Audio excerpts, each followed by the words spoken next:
Welcome to the back nine of the Santa Anita course vlog. We're here at James Harrison Smith's one-hit wonder. There's a little more information on the course's history in episode 1, but the back nine is really where this course starts to come alive, with undulations, interesting green compounds, 6,400 yards, and written about by some of the pillars of journalists on golf course architecture, Andy Johnson from the Fried Egg and Jeff Shackelford. So if you're interested in golf course architecture, again, the theme for this video is great courses can be in your backyard. 10th hole, it's called Camel's Hump, folks, 353 from the tips. It bends... It looks like it bends a little bit to the left, but the flag is sort of straight out there by that sprinkler that just turned off. It must have heard me talking about it. Scorecard in the back pocket, represent. Coming off a couple pars here, so I'm feeling okay. Trying to get the round turned around. Again, if you watched the first episode of the front nine, I walked in, I hit the stick on the first hole, made an easy birdie, and I'm thinking, go zone, green light. So that's a bit of a blocky push cut. It's really just a cut when I intended to hit a draw. So standing there watching the train leave the station, and I'm not on it. All right, so for my second shot here, I have 108 yards. I'm pulling a 54 degree. A lob wedge is too little club, and I feel like if I really go after it, that's when it starts to go left to right. So I'm thinking 75% sand wedge, 54 degrees. And basically we got kind of lucky. It worked out. Right there on the green, beautiful mountains in the background.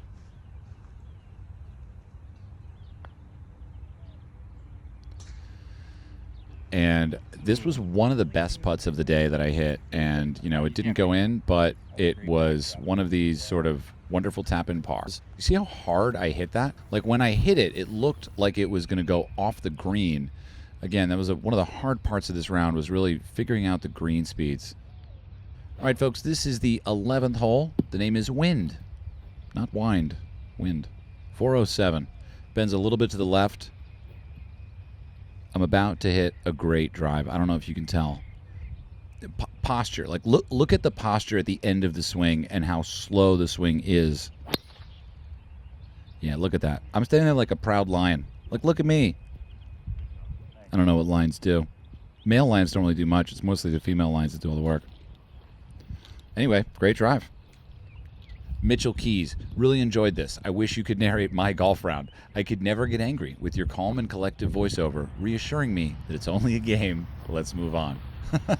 You know what's funny is my experience of watching the shots back was kind of fun. So I encourage all of y'all, if you're listening, I mean, you are listening, otherwise you wouldn't be hearing this, but record some of your shots, like record a hole and like see what happens. You can put it on Instagram, and you know, it kind of goes back to that can you make a par thing. I don't know if you saw that Instagram account years ago. This was an interesting shot because 100 yards for me is not my favorite number. It's too much for my lob wedge to comfortably get into it. So I grab a 54, I think just smooth, soft. It's on the front of the green. I'm okay if I go a little long. Hit like a little pole draw, and it doesn't roll in the bunker, which you'll see now is not necessarily good news. I kind of wish it was in the bunker, but really tried to walk up to this little recovery shot and just give it everything I had. I've got an awkward stance. You can't see my feet again because I'm the one filming. Maybe you're seeing now that when I go on trips and make these videos, it's not me filming. That's why it's so much better.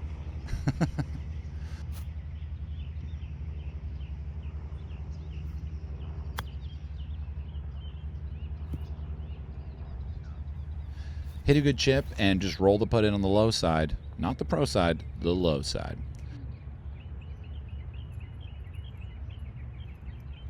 All right, folks, 12th hole. You know the drill.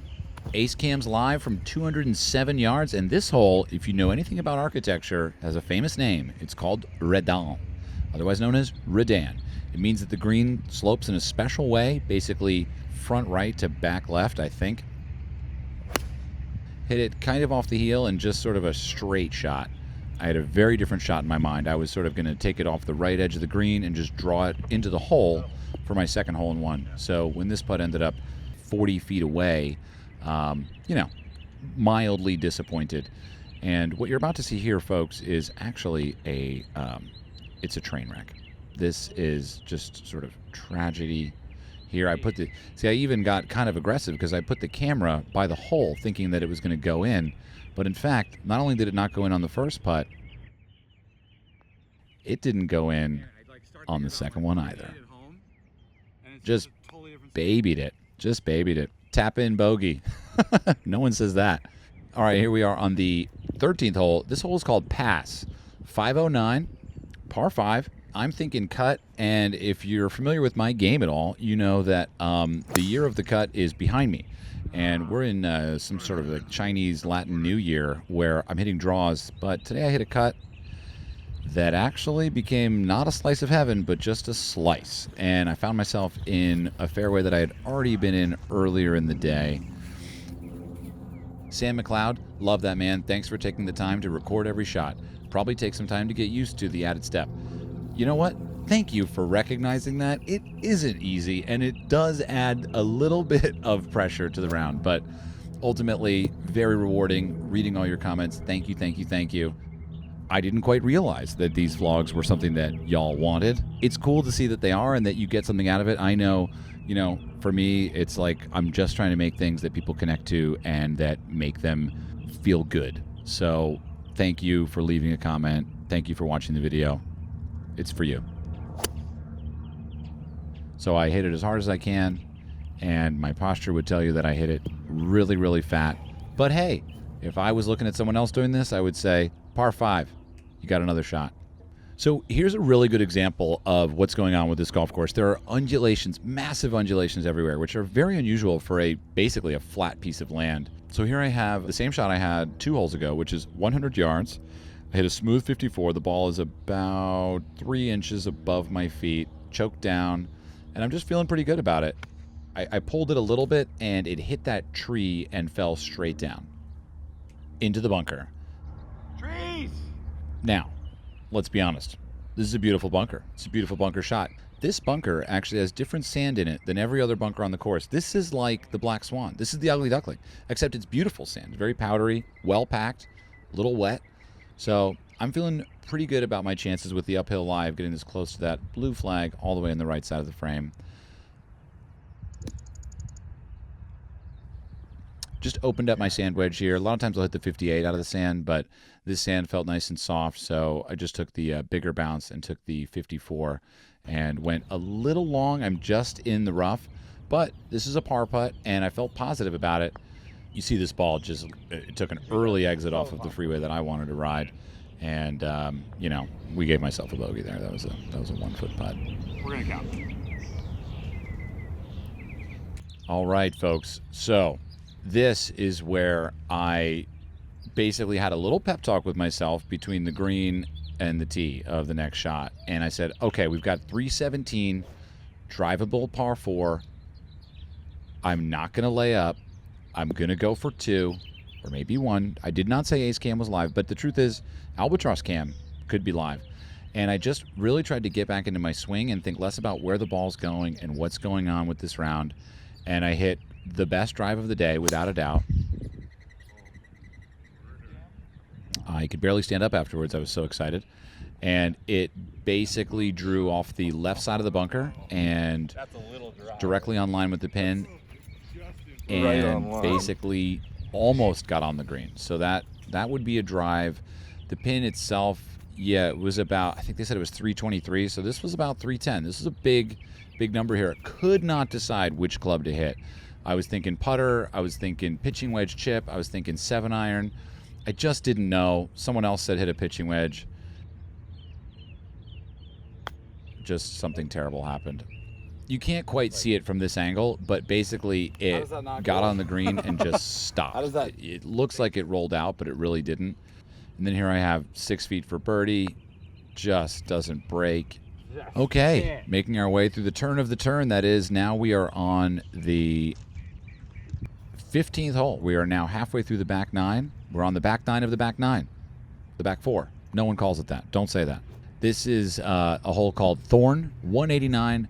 Par 3, I've got a 6-iron in my hands, and again, just trying to slow it down, let the club get set at the top of the swing before I initiate the downswing. Not thinking about the ball flight, just my head.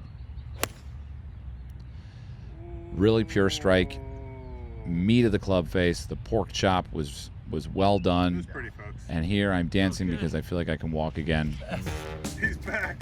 Yeah, it was a nice draw. It was what I wanted the shot to be. It was just exaggerated. So I'm here long and left. The pin is kind of facing the right side of the hole. And again, thinking I'm going to make it. That's why I put the camera by the hole. And I had a good line, just, again, couldn't really get the speed right. Good par. It's like the worst feeling on earth.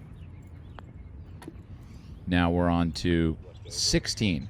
This hole is called Dorsey. Don't know the origin of these names, folks. But anyway, it's 437 yards, and it's the hardest hole on the back nine. Ben Price.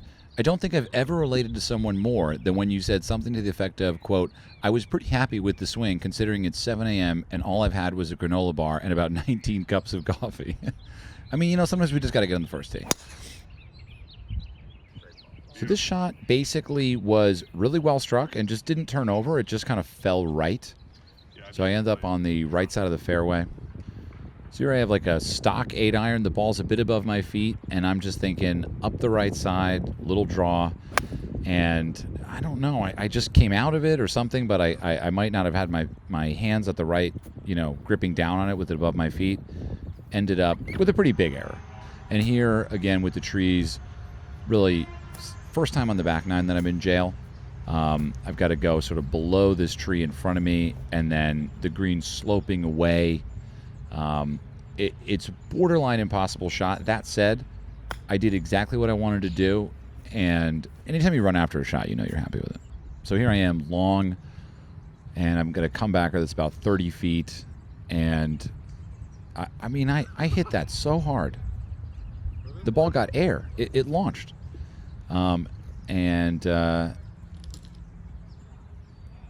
This putt meant a lot to me. These putts mean a lot because this is between bogey and double, and that's a big thing.